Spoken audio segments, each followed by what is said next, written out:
Hey everyone! Welcome back to Storyhive channel, your go-to place for the best Reddit stories on the web. If you love diving into amazing tales, crazy confessions, and heartwarming moments from Reddit, you're in the right place. Don't forget to hit that subscribe button and ring the bell so you never miss an update. Let's jump into today's story. I fooled my cheating soon-to-be ex-wife into thinking I was cheating. Then, thermonuclear shinobi ghosted and served her on Christmas Day. I hope you've got some time and a snack because this one is going to be super long, as the events that follow span from late 2019 to last week. As per the rules, all names are altered here. Okay, so here's the backstory.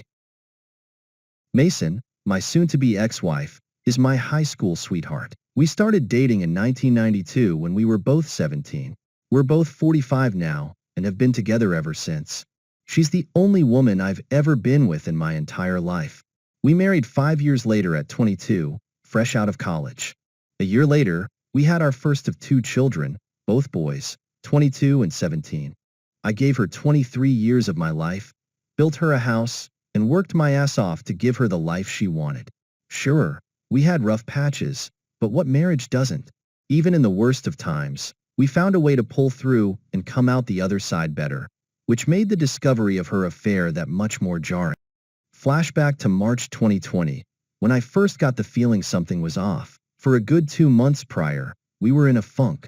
I was on the mend from reconstructive knee surgery after blowing out my ACL in fall 2019, but still lacking in movement at the time. I only had about 55% range of motion on my knee. This took a toll on quite a lot in the house. I was out on workers' comp, having been injured on the job, and I was unable to do my usual household duties. A lot got backed up. My sons would do what they could, but tasks only I was capable of doing had to be put on the back burner, or my wife had to do them, which she wasn't pleased with. Things also crawled to a standstill in the bedroom between us. It had already slowed down prior to my injury, but in the state I was in, it completely stopped. During these months, she, let's call her Sue, was spending more time hanging out with coworkers after work. Between November 2019 and March 2020, it was a regular occurrence for her. Naturally, I thought nothing of it. I'd never, in the 23 years I'd been with her, had any reason to worry or not trust her. She has her friends, I have mine, and we have mutual ones. I'd go hang out with my friends all the time, and there was no issue. It was all above board. It was around January of this year that I noticed something odd. Sue started getting noticeably distant with me. Sure, we were in a funk, but she'd never deny me affection to that point. The usual hugs and kisses she'd give me came to a halt. Her phone was attached to her hand long before my suspicion grew, but she'd always share and show me things she discovered on the web, DIY ideas and recipes on Pinterest, memes, all kinds of stuff. But she was now being guarded about her phone. Even her interactions with me became more snippy, as if she couldn't be bothered. So now we're in March. COVID-19 has arrived in New York City, which is locked down. Our chosen careers fall under the essential designation, so neither of us had to work from home. I had just been recently cleared to return to work after 5 months on the shelf, and I was eager to get back at it. 5 months on my ass rehabbing my knee, and not being able to do physical stuff drove me nuts. For context, I enjoy physical activities. I'm an avid martial artist and am typically in the gym 4 days a week, on top of all the home projects I did. Within a week or 2 of the lockdown, Sue alerts me that she's going to have to start putting in extra hours again. I think nothing of this because of her field. Of course, I was under the assumption it'd be every other day. But no, it was every day. And not just an hour or 2. She'd come home 3 or more hours later, go straight to the shower, spend a little time with me, a little time with our 17-year-old, our 22-year-old lives with his girlfriend across town, and then go to bed. As I was able to support myself on my knee better, we started getting intimate again. But as you'd probably guess, she wasn't mentally or emotionally present for it, which I noticed quickly. So by early April, the picture started getting clearer to me. All of the signs were pointing to the idea that she was having an affair. That's when I decided I needed to find answers. I scoured the internet for things I should be looking for. Signs of infidelity in one's partner, and sure enough, she was pretty much ticking all of the boxes on such behavior. So then my search inquiry advanced to, how do I find proof? I started with her social media, looking at her Facebook entries from months prior. It was pretty much the usual pics of us and our sons. Pictures with her and her friends, and a few pictures of her nights out with coworkers. In these pics, it's a mixed bag of her closest friends from work and a couple of people I've never met from her work. But I see one recurring thing in a number of these pics. One guy. In every picture he's in, he's rather uncomfortably close to her. His arm around her shoulder or his hand on her lower back. Way too close for a guy I've never personally met. Needless to say, that put a sour taste in my mouth. But that wasn't the worst of it. No, the worst was the fact that apparently this dude is a friend of hers on Facebook and followers are on egg. So I go to look up his Facebook account, and wouldn't you know it, I'm blocked. Why the hell am I blocked from seeing this guy's Facebook account, but he's friends with her on Facebook? Yep, now I'm in Batman detective mode. At that point, I wasn't even trying to deny it. I knew she was cheating on me with this guy. My mission was to find out for how long. Over the course of April and May, that's what I did. I never had any clue about the depth of information you could secure from phone texts and email records until then. We have a family plan cell phone package, and I was able to pull up quite a bit of data. My SDBXW's data history showed the two most frequent numbers she had interacted with from October 2019 to April 2020 were my own and a number I'd never seen before. Take a wild guess whose number it was. A quick check on Google confirmed it was the dude from the photos who blocked me on Facebook. We'll call him P, because that's what he is. Again, the picture becomes even clearer at this point, but a lot of their messages and texts were disjointed, which meant she was deleting a lot of them. I knew she was cheating on me with this guy, but nothing in the data could serve as a smoking gun. I needed more evidence. It's at this point that I tell my best friend, Oz, what I had found. He asked me if I confronted her with what I had, and I said no because I felt like it wasn't enough. That's when he told me about an app that I could download to apparently spy on her communications in real time. I won't say the name, as I don't know the rules on that here. I got it installed, synced up my data plan, and waited. Within days of doing so, I finally saw it. A text string between the two of them talking about how much fun they'd had the previous night and making plans to do it again that weekend. Boom. Gotcha. To say I was completely devastated was an understatement. I guess that moment counts as my D-Day. For the next 2 days after, I was just broken. I actively distanced myself from her those 2 days immediately after D-Day, which she was noticeably shaken by. She'd try to console me and ask me what was wrong, but I'd brush it off and leave her presence. I couldn't even look at her. This woman, who I gave 23 years of my life to, who I had given everything I could and more to as a husband, stepped outside of our marriage for a guy just 5 years older than our eldest son. By the 3rd day, I wasn't even sad anymore. I was pissed. I contacted Oz to let him know my suspicion was confirmed, and he asked me if I had confronted her yet. My answer was no, and I told him I wanted payback. I didn't want to just divorce her. I wanted to destroy her. I wanted to leave her life in shambles and ruin her. It was going to take time to do so, and I devised a plan. In my readings and research on infidelity, I had seen a quote that resonated with me. The enemy of infidelity is unpredictability, or something to that effect. That was going to be the basis of my plan. I was going to make her life hell on wheels while also secretly planning my exit strategy. So we're now in early June, and I've still got the app installed. Pretty much every night, I'm gathering as much data as I can. Seeing their back and forth messages, they're talking like it's a full-blown relationship. They're sexting, saying romantic stuff, sending nudes, the works. It's disgusting, really. After seeing what a cheating spouse looks like, it was easy to pick out similar indicators in her behavior and communication. I was also able to find out that P was her work husband, and even when he wasn't there physically, they were in constant contact. It was a toxic combination. She was planning to leave me for this guy. While all of this is going on, Sue has noticed my distance, but she isn't putting 2 and 2 together. I've kept up a facade of being distant and not engaging with her emotionally. This gave me a sense of calm, and I did a good job of hiding my emotions and making sure she didn't pick up on anything. It was now late June, and I planned a long overdue boys' weekend to hang out with my sons and go do some activities together. I arranged to have the boys stay at their cousin's house for a weekend while I worked on my exit plan. Meanwhile, Sue is still oblivious and fully focused on keeping up appearances. In early July, I decided to set up the grand reveal. I purchased a second phone and SIM card and began sending messages to P, impersonating Sue, and making arrangements for them to meet.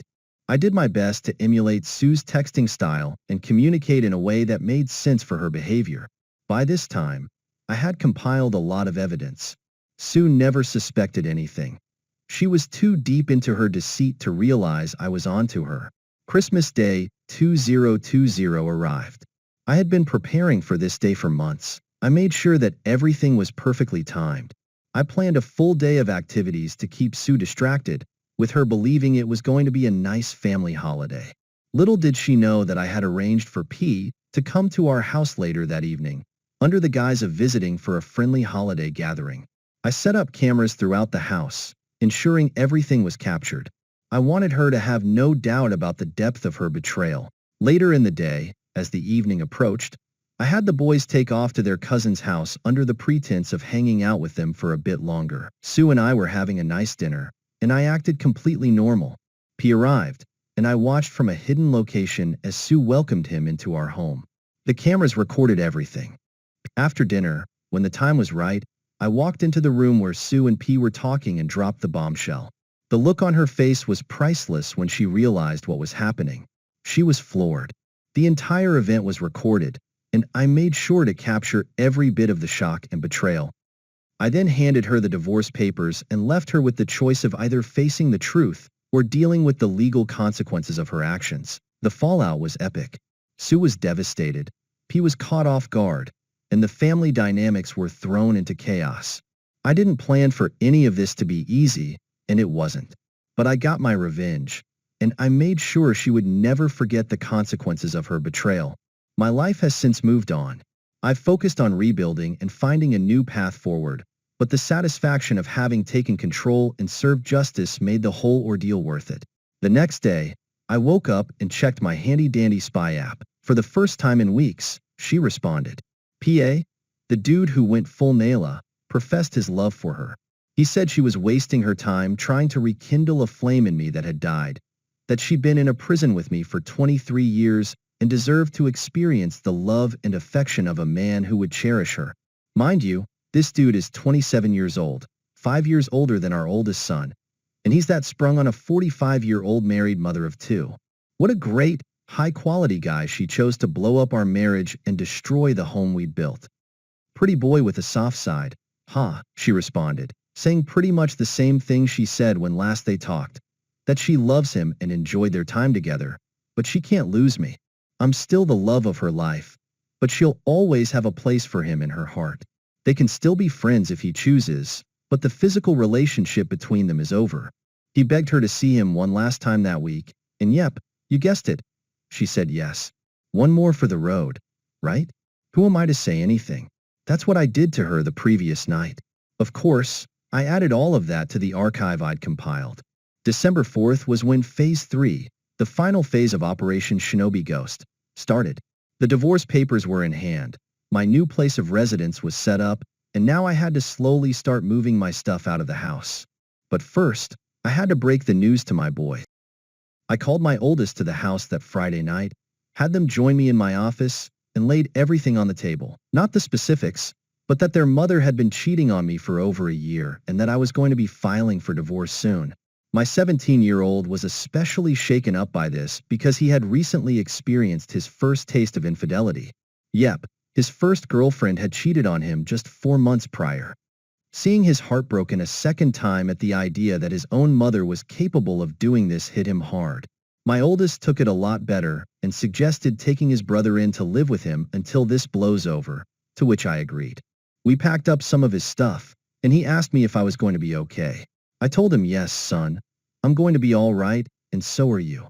We're going to be all right, I promise. And then they were off.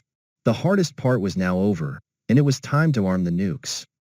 Over the next few weeks, day by day, Oz would help me get a little of my most sensitive stuff out of the house. I gave him a list of all the definite stuff to grab while Sue and I were at work, and left him the spare key. This was all stuff Sue wouldn't notice was missing unless you told her it was gone. I'd also gotten a new phone and phone number and told everyone who needed to know. Oz, Joey, my boys, Big Sis, and my mother. My new contact info. Meanwhile, I was keeping up the ruse with Sue, and she was none the wiser. I trickled bits and pieces of affection to her just to keep her off the trail, while she was still in contact with PA. Not to the extent they had been prior, but there was still an emotional connection happening. The fog was faint, but it was still there. All the while, I gathered everything, every bit of data I'd archived since I started the plan. Call logs, texts, pics, emails, everything. I started making printouts. Folks, I must have spent over $1,500 on staple supplies, printer ink, paper, binders, the works. I cataloged everything in order from the beginning of the affair until that last bit 2 weeks ago. December 16th, in the binders, 14 of them. I then put each one in a box and gift-wrapped them, addressing them to various people. My mother, my father, who passed 7 years ago, her parents, her 2 sisters, her brother, her HR department. Did I forget to mention PA works for the same company? And there's an explicit rule against inter-company relationships because of the nature of what she does?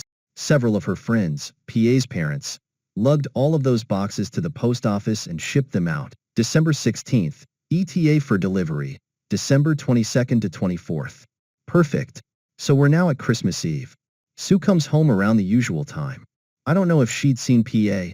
I stopped tracking her on the app on the 18th, figuring I'd gotten all the mileage I needed from it. As per usual, she showers, hangs out with me a bit, and I blow her back out on the living room couch. I know I'm a fucking asshole, and she turns in for the night. The final was upon me at long last. The nuke I'd been arming since June was finally about to launch. In the middle of the night, I woke up and wrapped up one of the 3 remaining binders with the divorce papers taped to the inside cover and set it on my side of the bed with a note that said, "Merry Christmas" on it. Next to it, I left my old phone and the business card of my lawyer. I packed up the remainder of my most needed items, enough to fill 2 backpacks, and I left my home, which I had spent 23 years in, for the last time. That, my friends, was 1 week ago. Sue, I am completely off the grid, gone, shadowed, ghosted. She's blocked on Facebook, but still hasn't blocked me for some reason. So I'm keeping tabs on the fallout. It's absolutely glorious. My packages have reached everyone I sent them to, and Sue is getting crucified. Her youngest sister completely dressed her down. Both of her parents have condemned her. My mom absolutely destroyed her. Like, holy shit. I know my mom has a mean streak, but the things she called Sue are unfucking believable. She's been frantically trying to find out if anyone knows where I am, but those that do aren't saying a word. All over her Facebook feed. She's desperately trying to reach me because I'm guessing she knows I'm likely looking, but I'm not saying a fucking word to her without my lawyer present. That'll be the next time I share oxygen with her. She's got no way of spinning the narrative to paint me as the bad guy because I've exposed her to everyone who matters to her. From what a mutual friend who works at the same company as her has told me, she and PA are apparently being put on administrative leave as of tomorrow. So yay. Chances are, she'll be going into 2021 unemployed. As for the final 2 binders, one has been turned over to my lawyer as my final bit of evidence for my impending divorce, and the last one I put in my storage unit to be burned in Joey's fire pit when the divorce is final. Do I feel guilty about this? No, not even in the slightest. For 23 years, I did right by this woman. I gave her the home she wanted, the family she wanted, and the life I felt we both deserved. I loved her unconditionally. Never have I faltered. Never have I strayed. Never have I even entertained the notion of breaking my vows. When an issue came up that I felt was affecting our marriage, I came to her, told her, and we sorted it out as best we could. She opted to find comfort in another man's bed rather than come to me and say she was unhappy with our intimate life at the time. She decided to step out with a young punk who gave her the tingles. So no, I have no sympathy for what I did or for her. She can burn in hell for all I care. The most I stand to lose is my house, a car, and maybe a couple of $100 a month in alimony. But seeing as the divorce is filed under the statute of adultery in NYS, it's at fault, and that might get waived with the insurmountable amount of evidence I've provided. As far as I'm concerned, she's dead to me, and I'm never looking back. Quick edit. NYS is not fully at fault. Under certain circumstances, a divorce can be filed at fault, which my lawyer has informed me my case falls under. I'll be meeting with the soon-to-be ex-wife with her lawyer tomorrow. I'm guessing I'll just update here. Update. Fooled my cheating soon-to-be ex-wife into thinking I was cheating, then thermonuclear shinobi ghosted and served her Christmas Day. Christmas Day was the first full day I spent in my new apartment. It's still a work in progress as I have more stuff I want to get, but overall I've made it my home since I'm going to be here for at least 2 years. My boys and the eldest girlfriend came over and spent a good portion of the day with me. The girlfriend brought over treats she'd made and also whipped up a really nice meal. I got to sit and talk with my sons in a way I hadn't done in a really long time, and it was nice. My big sis also came over with more goodies and hung out with us. It had been the first time she'd been to my new place, and she was happy to see me so at peace. For the first time since everything went down, I felt a real sense of hope and joy for the future. This year has been rough, but I'm looking forward to the next one. I haven't cared for a very long time. I checked out during the process of getting my payback for her betrayal, and I stand by the fact that I don't care at all for what she's done. In fact, it makes me hate her even more. She's the one who was unfaithful. She's the one who thought a nearly year-long fling with a guy 5 years older than her oldest son was worth destroying 23 years of our life together. And now that she's facing the consequences of her choices, she chooses the most selfish way to deal with it. Even now, seeing as she's likely going to survive, she's cultivated immediate sympathy from everyone who took her to task, and I'm being made out to look like the jaded ex-husband unwilling to sympathize for her by most of her family. Not her dad, though. He's reached out to me over the last few hours and said he respects my decision to stay away. It's like I never truly knew this woman after 23 years. Yes, I know the way I broke things off with her may have put her in a poor mental state, but now a whole new can of worms has been opened. Either she had a complete mental breakdown and decided to end her life, or she made an extremely risky and calculated move to gain favor back from people who had just weeks prior condemned her for betraying me. She cheated on me, and now she's the victim. Sorry if this comes off as rantish, but I'm here trying to wrap my brain around this. I want to be perfectly clear. I am not going to visit Sue. She waived her right to me caring about her well-being the day she let PA, my personal nickname for her lover, put his genitals inside her. This might come off as heartless because despite the cool, calm, collected way I've been throughout this whole ordeal, my feelings are still very much raw. But I don't give a expletive about this woman. Haven't for a very long time. I'm aware I'm going to be vilified by a number of folks here. I don't much give a expletive. Think of me however you want. If you were in my shoes, you'd see her actions vastly differently. Some of you are going to look up my post history and see the story of what I did to her and draw the conclusion that her suicide attempt was my fault. That me tormenting her for all those months, fooling her into thinking I was cheating on her while she actively cheated on me, then destroying her socially and professionally as a result was the catalyst for her meltdown. That maybe it was. Maybe I am a heartless sociopath. But as Arthur Fleck so famously said, you get what you, expletive, deserve. I gave this woman half of my life and did absolutely everything to be the best possible husband she could ever have. By her own admission, I had no bearing on her decision to step outside of our marriage. She did it for her. Her selfishness knows no bounds, and I'm glad to be rid of her. If it makes me the bad guy because I will not go see her and never plan on interacting with her again, so be it. I hold true to my damn convictions. She made the choice to betray me. She made the choice to put her needs above the needs of our marriage. So now it's my turn to choose me over everything else. She can rot in the darkest pit of hell for all I care. Let everyone else help her fix her. My obligation to care about her well-being ended the day we signed the separation agreement. I just needed to get this off my chest. If you're going to cast judgment on me for feeling how I feel, save it. Like I said above, after 23 years and 2 children, I never really knew this woman after all. I have no sympathy for her, and I never will. Letter F and GR. Quick update. I've been informed by Sue's dad that she's been moved from the ICU to the mental health wing. Doctors are still monitoring her mental state. She's conscious and cognitive again, but obviously lethargic. Her father told me she asked if I came to see her, and he said no. She shut down after that. He said any further news he'll share only if I inquire because he understands the headspace I'm in. Also, I've scheduled counseling for the 17th. The first consultation is this coming Monday. Update. Aftermath of SDBXW's Una living attempt. I'm writing this here as a form of therapy, a way to get my thoughts out in a pragmatic way. Today, against everything I said in my previous posts and comments, I want to see Sue. She's been out of the hospital for 4 days now, and believe it or not, it was Nina who convinced me I needed to see her. She said the only way I'd let go of the contempt I feel for her is to see her one last time in her weakened state. So, around 6 p.m., I called her for the first time since I served her. Her hello wasn't the bright and bubbly greeting I'd known for over 2 decades. Her voice was hoarse and weak.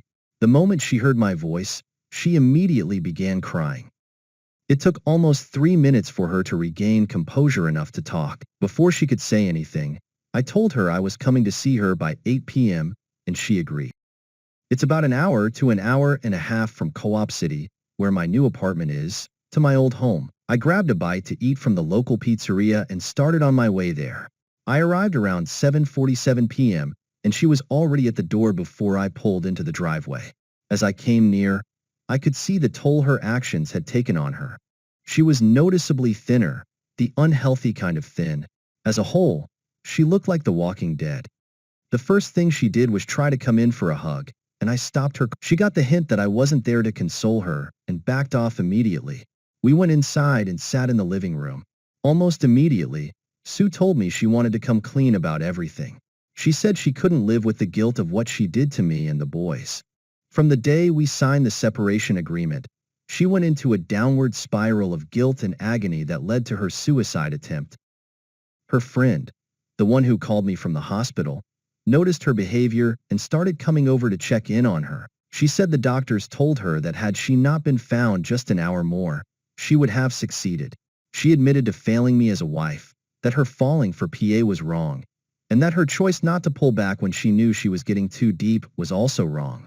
She apologized for sharing the many intimate details of our marriage and speaking ill of me to him. She said she never imagined herself being the kind of person who was capable of doing that, but she was. She said she believed in her head that she was doing the right thing, but ultimately, when she thought I was cheating, it all hit her like a ton of bricks. The feeling of betrayal was suffocating, and she had to get out of it as soon as possible, but it was obviously too late by then. She then asked me at what point I stopped caring. I said the night she confronted me with the notion of me cheating with the fervor she did, knowing full well she'd been messing around for months at that point. I lost all respect for her, and it sealed my resolve to enact my plan. She told me that when she woke up Christmas morning and found the gift I left, she was over the moon until she opened it.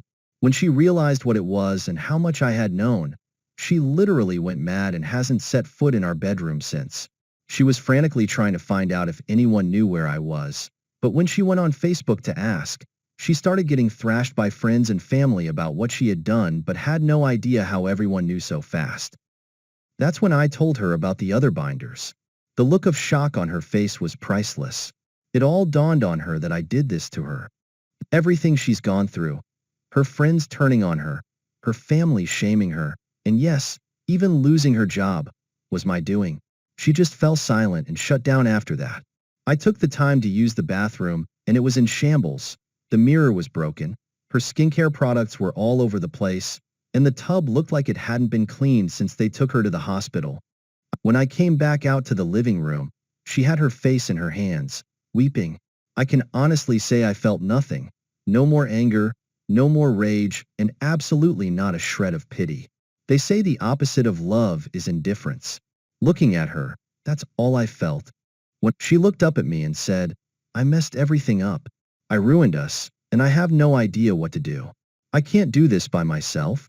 I told her she's got her family, her friend who found her, and our sons, but she doesn't have me. She never will again. I told her I came to give her closure from the ordeal she just subjected herself to, but the moment I walk out that door, I'm never looking back. It's been a few months since my last visit to Sue, and I've taken some time to reflect on everything that's happened.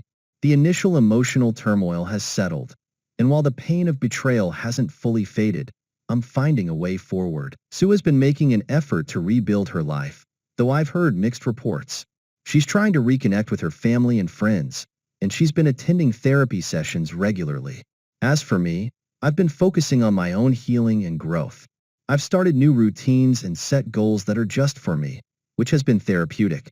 I've also seen a counselor and have found the sessions helpful in processing my feelings and finding closure. I'm working on rediscovering what makes me happy and investing in relationships that support and uplift me. Sue's dad and I have kept in touch occasionally, and while our interactions remain cordial, it's clear that our paths have diverged completely. He respects my decision to move on, and we've both acknowledged that this chapter of our lives is over. As for Sue and the boys, I'm doing my best to maintain a positive relationship with them. The boys are adjusting to the changes, and I hope they know that despite the chaos, I'm here for them. I've learned a lot from this experience about forgiveness, personal growth, and the importance of self-respect. Life has a way of moving forward, and so am I. I'm committed to embracing new beginnings and making the most out of the opportunities that lie ahead. Thank you to everyone who has supported me throughout this journey. Your encouragement has meant a lot, and I'm grateful for the perspectives shared. Here's to new chapters and finding peace. Thanks for tuning in to today's Reddit story. If you enjoyed it, please give this video a thumbs up and share it with your friends. And if you haven't already, make sure to hit that subscribe button and ring the bell so you never miss out on more amazing stories. See you next time.